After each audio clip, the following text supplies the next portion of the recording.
Oi, eu sou Matheus Moricone, diretor do VFX Rio, presidente da Associação Brasileira de Tecnologia Visual. É uma grande honra estar aqui, colaborando com o SpaceXR. Eu vou ter a oportunidade de falar com várias áreas diferentes de desenvolvimento que estão sendo executadas aqui no SpaceXR. Pessoal do Meta Expo, é um prazer estar aqui com vocês apresentando assuntos interessantíssimos. A gente está viajando numa dimensão de visão, de som, mas também da mente, onde a imaginação é o limite. Estamos com o pessoal do grupo SpaceXR, professor Luiz Velho, do Visgraph, do IMPA, que é coordenador do SpaceXR, vai explicar um pouco das missões que disciplinaridade e dos objetivos do SpaceXR. Luiz Velho, grande prazer estar aqui com você. A palavra é sua. Sim, Matheus. Obrigado. Também é um prazer estar nesse evento, né, do Expo Metaverso e mostrando esse trabalho do nosso grupo, que é o SpaceXR, que é um grupo que foi formado lá no INPA pelo Centro Pi, pelo Laboratório Visgraph, e tem como parceiros institucionais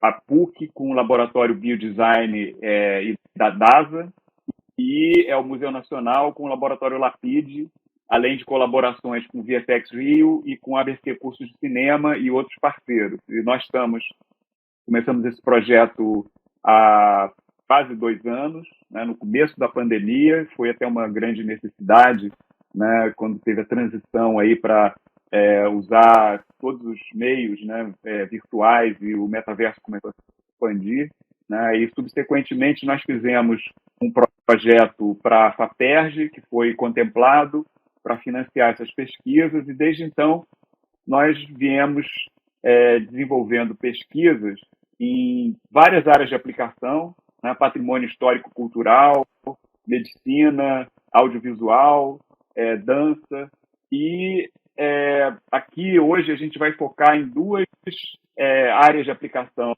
principais, onde a gente tem muito resultado, né? Uma é a área de medicina e a outra é a área de patrimônio histórico-cultural. Então, agora a gente vai ver um pouquinho, né, o trabalho da DASA, através do Laboratório Biodesign da PUC, que é coordenado, né, pelo Aaron Werner, com co-coordenação do professor Jorge Lopes, que é do Centro Pi, e também da PUC. E depois vamos ver os trabalhos lá do Museu Nacional, do Laboratório Lapide, que é coordenado pelo Sérgio Azevedo, e com colaboração do nosso grupo e de uma porção de outras instituições ligadas, como Fiocruz e tal, que fazem pesquisa junto com o Museu Nacional, né? E nós já temos vários trabalhos anteriores a gente ter montado esse grupo do SpaceXR, e essas pesquisas todas agora estão se potencializando com esses recursos do metaverso, como a gente vai descrever aqui. Hoje estamos aqui com Jorge Lopes, uma grande honra, coordenador de projetos tecnológicos do Centro Pi do IMPA, que tem como objetivo contribuir para a transferência de tecnologia na indústria nacional.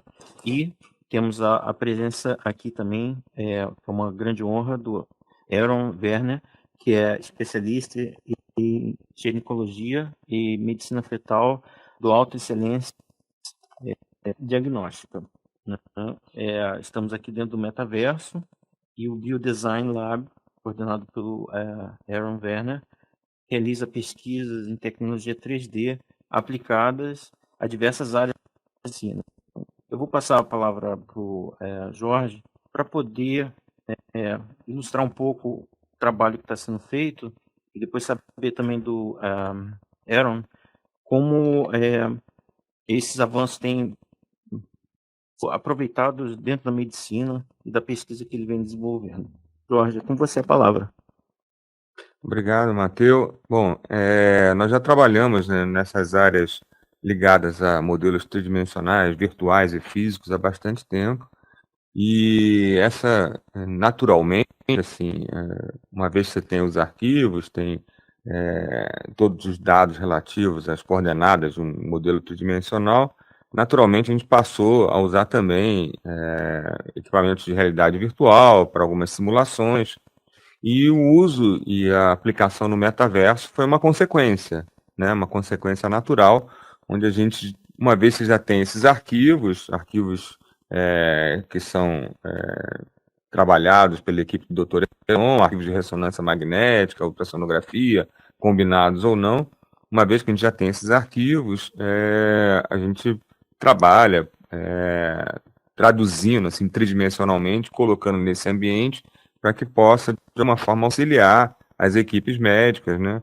O Vinícius aqui, que está conosco aqui na sala também, o Vinícius é aluno de mestrado da PUC-Rio e ele trabalha nesses arquivos, ele é um dos responsáveis por trabalhar nessas modelagens, na conversão desses arquivos, no posicionamento tridimensional dentro de um ambiente como esse. E então, assim, é um trabalho bastante interessante e tem sido aplicado de uma forma bem, digamos assim, considerável no meio médico agora, muitas discussões a respeito, e essa parceria com o Dr. Heron já tem bastante tempo e tem funcionado muito bem. Heron, prazer estar aqui com você. Gostaria de saber esses avanços tecnológicos, essa transferência de tecnologia, como está sendo aproveitada do biodesign e das pesquisas que o senhor vem desenvolvendo. É um prazer muito grande estar com vocês todos aí. Essas tecnologias têm nos ajudado muito nesses últimos anos, né? Na minha parte de fetal, por exemplo, essas reconstruções a partir de ultrassonografia e ressonância magnética, elas têm sido fundamentais no planejamento. Às vezes planejamento cirúrgico, às vezes no próprio diagnóstico, já que a gente consegue reconstruir essas imagens de uma forma muito precisa, né? Então, essas ferramentas passam a ser um canal muito bom para nós na discussão multidisciplinar. Elas permitem que eu reúna equipes de diferentes áreas de conhecimento dentro da medicina para que a gente possa fazer planejamentos e conduzir melhor casos complexos. Então, nós temos exemplos ao longo desses anos, exemplos de casos cirúrgicos no pós-natal, exemplos de casos em que nós pudemos atuar ainda dentro do pré-natal, né? E aí eu cito exemplos como malformações do sistema nervoso central, com cirurgias intraútero, malformações com defeitos do diafragma, que também teve intervenção intraútero, e essas reconstruções 3D nos ajudaram muito nesse planejamento cirúrgico, sem contar também os casos que nós atuamos no pós-natal, né? Isso facilita o entendimento da equipe que vai receber essas crianças quando elas nascem, e isso é um efeito tranquilizador muito grande também para a própria família, já que a gente tem, com essas ferramentas, a possibilidade de explicar a conduta pós-natal de uma forma muito mais precisa. Então, nós estamos caminhando a passos largos para uma medicina cada vez mais eficiente e cada vez mais precisa.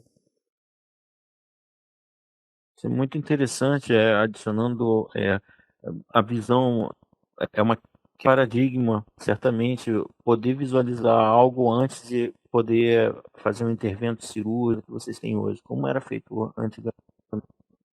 Para você ter uma ideia, quando eu tenho 33 anos de formado, né? E antes a gente fazia esses planejamentos com imagem 2D. E era um problema muito grande, porque você vê o seguinte, quando eu chamo um neonatologista, quando eu chamo um cirurgião pediátrico para discutir em cima de imagens 2D, essas pessoas, eles não são afeitos a essas imagens. Então, a maneira da gente conversar era muito mais difícil, né? Porque você estava discutindo em cima de imagens que eu via de uma forma que os outros especialistas não viam. né? Então, tudo era muito mais difícil. A partir do momento que você reconstrói essas imagens em 3D, isso já fica muito melhor, né? E, além disso, eu passo a ter essas imagens cada vez mais precisas e eu jogo nessas plataformas de realidade expandida, metaverso e tudo mais, então tudo fica mais nítido, mais preciso, encurtando distâncias, porque eu não tenho que combinar com esses especialistas para ir num determinado auditório para discutir essas imagens, nós podemos fazer isso tudo à distância, ou seja, eu deixo tudo mais preciso, eu ganho tempo, eu encurto as distâncias e acaba sendo uma medicina até mais barata, né? Já que eu posso conversar com especialistas à distância sem ter que eu tenha que viajar para conversar com esses especialistas. Então, teve um efeito facilitador muito grande. Uma coisa, estamos aqui no metaverso do Biodesign Lab e aqui temos um scan de um feto, né? Gostaria de poder comentário sobre essa imagem, como ela é processada dentro do laboratório, que tipos de profissionais são envolvidos nesse tipo de escaneamento, né? Quais são os procedimentos nesse sentido? Bom, nós usamos as imagens que nós geramos para esses casos são imagens a partir da ultrassonografia e ressonância magnética, né? Esse estudo ele começou, né, com o Jorge há bastante tempo. Nós começamos a trabalhar nessas imagens a partir de aproximadamente 2007, 2008 foi quando nós publicamos o primeiro artigo nesse sentido, né? E a ideia sempre era reconstruir imagens precisas, a princípio era reconstrução até com o objetivo de impressão 3D, né? Mas, e hoje nós estamos aproveitando esses estudos de casos todos já no metaverso, com essa sala maravilhosa que vocês estão vendo aí. Muito legal. E o futuro dessas tecnologias, né? Porque frequentemente eu escuto ouvir falar sobre a impressão de órgãos e qual a visão do futuro dessas tecnologias ao longo do tempo? O futuro vai ser diagnóstico cada vez mais preciso, equipes cada vez mais conectadas, medicina de precisão com tudo isso, e eu acho que esse conhecimento também entra para a parte da bioimpressão, no sentido que a gente vai poder muito usar de toda essa tecnologia na impressão de tecidos, na medicina regenerativa e tudo mais, né? Então, vocês veem, por exemplo, hoje a gente opera um feto intraútero para correção da meningomielocele, por exemplo, que é uma correção de um defeito na coluna do feto. Talvez lá na frente nós vamos, com esses arquivos virtuais, gerar modelos de curativos biológicos, com células troncos e tudo mais, e isso talvez facilite essas reconstruções, né, deixando a chance de sequela nesse feto cada vez menor, né? Então, quer dizer, o avanço é muito grande, o avanço no diagnóstico, o avanço na avaliação do prognóstico, e isso levando a reboque também o avanço na própria terapêutica fetal. Muito interessante. Uma das questões que estão surgindo nos últimos meses, muito intensamente, é o uso de inteligência artificial para poder resultar em análises mais precisas, né? Isso já é algo que já vem acontecendo dentro, ou vocês têm planos de utilizar AI para poder... Sim, isso já está presente no nosso dia a dia, né? Então, eu acho que a inteligência artificial, primeiro, ela já vai ajudar muito em seleção de pacientes, apontar aqueles casos que merecem maior atenção para o médico. Eu acho que ela ajuda também na própria reconstrução das imagens, uma vez que ela vai identificando padrões, né? Vocês veem hoje, nós já estamos fazendo um algoritmo na identificação do líquido amniótico, quantificando o líquido amniótico, algoritmo na questão da avaliação de volumes fetais, identificando o feto como um todo, daqui a pouco algoritmo identificando o sistema nervoso central do feto, avaliando, isolando o parênquima cerebral, quantificando isso em termos de volume, ou seja, vai deixando a nossa análise muito precisa e muito rápida. Isso é fundamental, porque com essa análise rápida eu vou democratizando o nosso exame. Não é? Porque se eu tenho um exame difícil de segmentar e que leva horas para ficar pronto, né, eu não consigo democratizar isso, porque o consumo de alguém segmentando essa imagem, de tempo, de hora, é muito grande. Mas se eu consigo fazer isso de uma forma mais rápida, né, eu consigo fazer um número maior de casos, né? E a inteligência artificial nos ajuda também a cada vez mais, dentro de um grupo grande, de um universo grande de pacientes, selecionar aqueles pacientes que a gente merece mais atenção. Então, isso apura mais o diagnóstico e uma vez fazendo o diagnóstico, a inteligência artificial também nos ajuda na reconstrução dessas imagens, passando para o passo seguinte, que é avaliar prognóstico e discussão multidisciplinar. Tecnologia, medicina, dando a democratização, ampliando a democratização, dando acesso e rompendo paradigmas, criando novos paradigmas. Isso realmente o fato tecnológico que vem com o surgimento de todos esses avanços, desde metaverso, scans com muita precisão e outras metodologias. Jorge, poderia contar um pouco sobre essas metodologias que vêm surgindo nos últimos meses, né? Inclusive, eu acho que teve uma aceleração enorme durante o Covid, né? De busca de soluções assim, e a velocidade de certos processos. Né? Gostaria de saber qual é a sua visão sobre isso. Na verdade, é muito interessante acompanhar essa história da evolução tecnológica, né, e a apropriação do uso por áreas diversas, né? Essa lógica da transdisciplinaridade, né, onde várias áreas diferentes da ciência conversam, né? Ela realmente sempre propicia essa melhora em termos de métodos. Então, assim, se você tem um engenheiro que conversa com um químico, que conversa com físico, que conversa com matemático, conversa com um médico, e assim, quando você junta esse pessoal todo, eles conversarem sobre um assunto comum, para resolver um problema comum, e além disso, hoje você tem um avanço computacional muito grande, né, que a gente não tinha há pouco tempo atrás, a portabilidade alta, né, as coisas todas mudaram e avançaram muito, né, em termos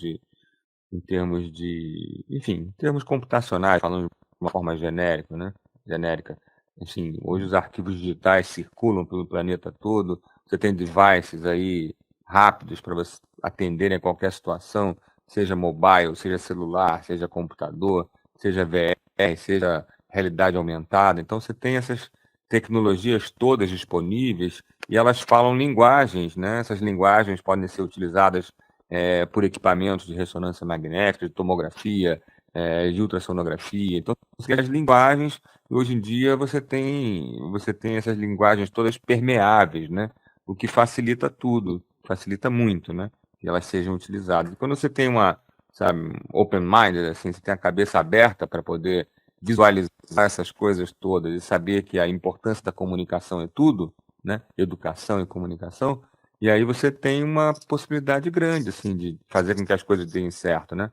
você tem, por um lado, profissionais de áreas diversas falando, discutindo um assunto comum, né? E do outro lado você tem as ferramentas todas hoje com altíssima capacidade, né?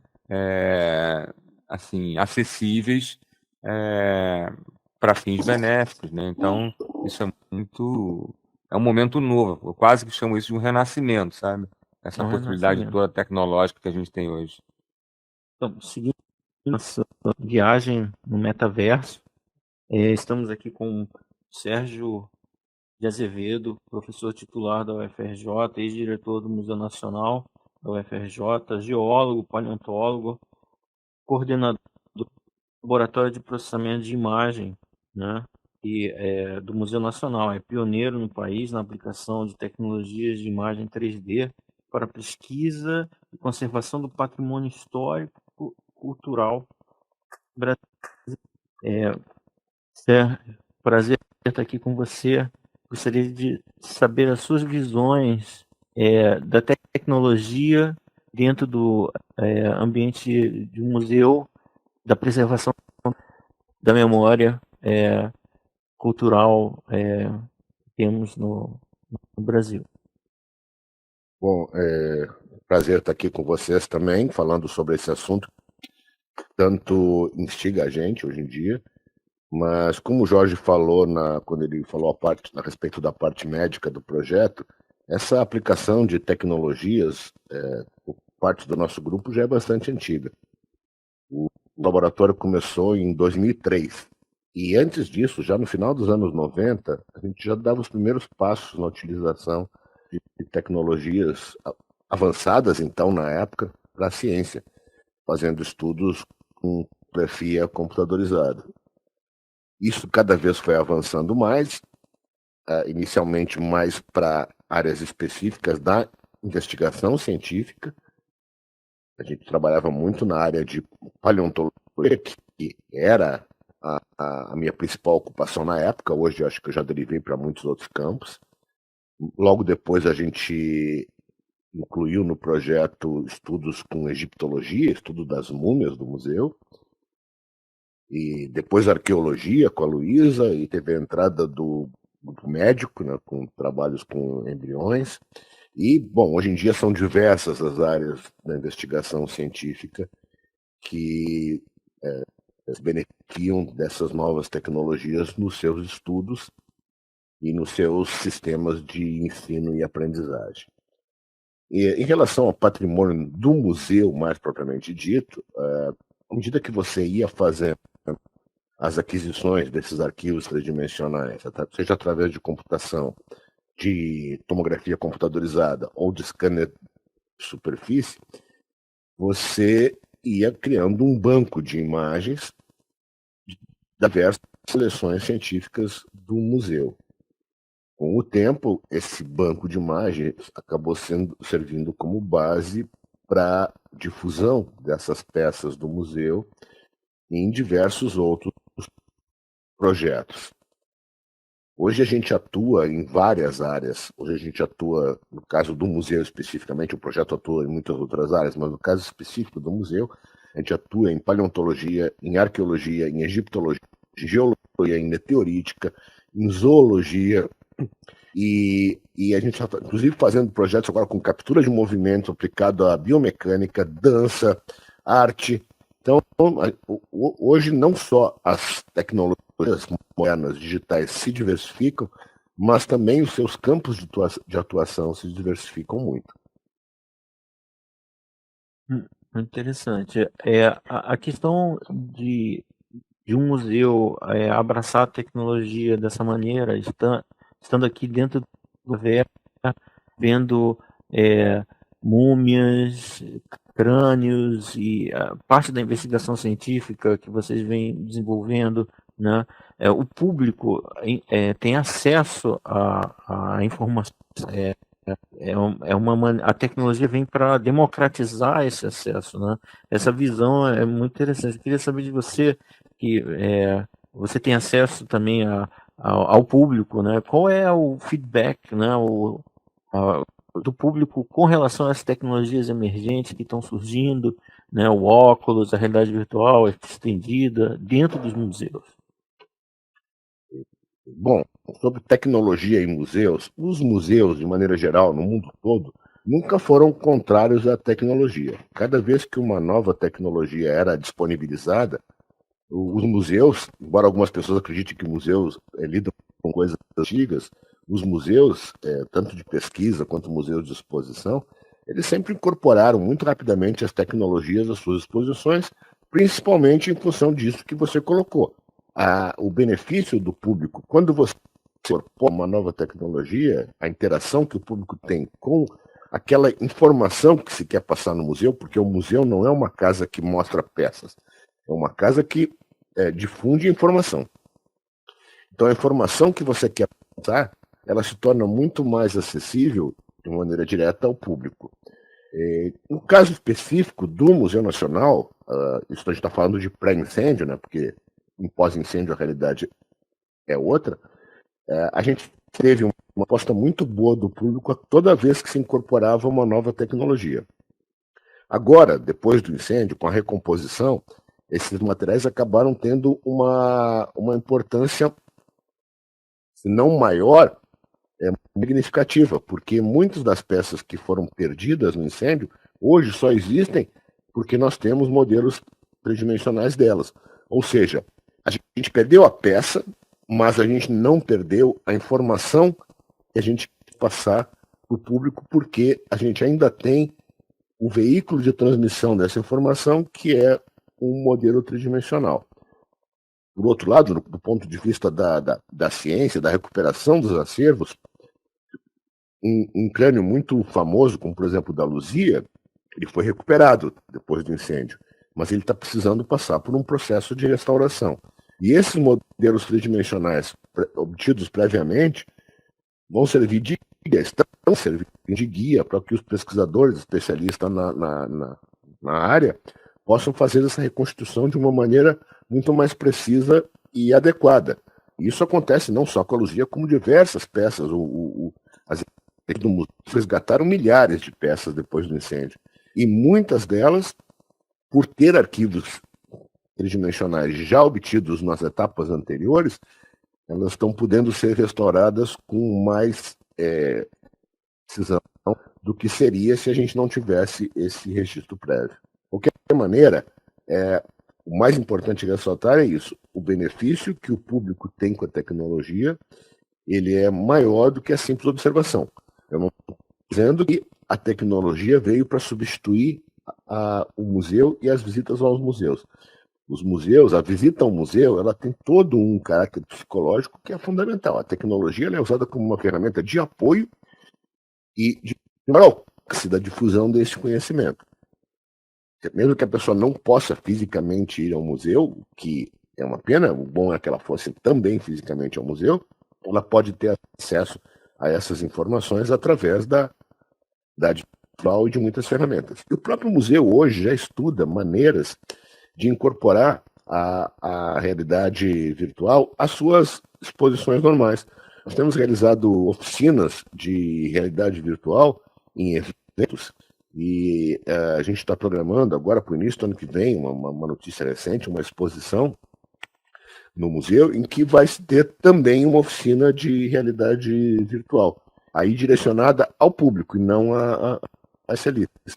Com isso, o público vai se habituando com essa ferramenta. Eu tenho uma convicção de que isso vai acabar só se tornando realmente popular no momento em que a gente sair desse esquema de óculos de realidade virtual e foi criada aquela tecnologia que ainda já existe, mas não é exatamente igual, de utilização dos aparelhos móveis, né, dos celulares, para esse tipo de visitação. No momento que eu consegui casar as duas tecnologias que estão desenvolvendo paralelamente a tecnologia de realidade virtual através do celular, realidade virtual navegada através do celular, com a realidade virtual navegada através do óculos de realidade virtual, para a interação do público vai ser o grande salto. Mas eu imagino que, inevitavelmente, isso mais alguns anos, ou talvez alguns meses, isso já vai acontecer. Uma pergunta sobre esses métodos, né? existe um novo achado, algo que vocês na investigação científica descobriram depois de que fizeram os modelos tridimensionais, tipo múmia, ou você poderia comentar algum desses achados? Bom, eu poderia citar vários exemplos, mas eu vou te citar um exemplo que é um exemplo muito prático do ponto de vista científico. Nós tínhamos digitalizado uma pesquisa o crânio de um filhote de mamute numa escavação. Esse crânio estava digitalizado, ele estava sendo pesquisado, e analisando a imagem tridimensional, apareceu na imagem tridimensional obtida através da tomografia, apareceu um artefato estranho dentro do crânio. E, bom, a gente não sabia o que era, começou a investigar, e acabou chegando à conclusão que o que estava dentro do crânio desse filhote era, na verdade, uma ponta de uma lança, que mostrava a maneira como esse filhote tinha sido caçado nos tempos primitivos, e essa ponta de lança provavelmente quebrou dentro do crânio do filhote, o filhote acabou morrendo, o crânio ficou ali, e a gente não sabe, porque isso está invisível, porque é um material fossilizado, só através da tomografia foi possível descobrir essa ponta de lança dentro do crânio do filhote. Isso é um exemplo que te diz quais são o caminho que a tecnologia segue para as novas investigações. Ela te abre um campo novo.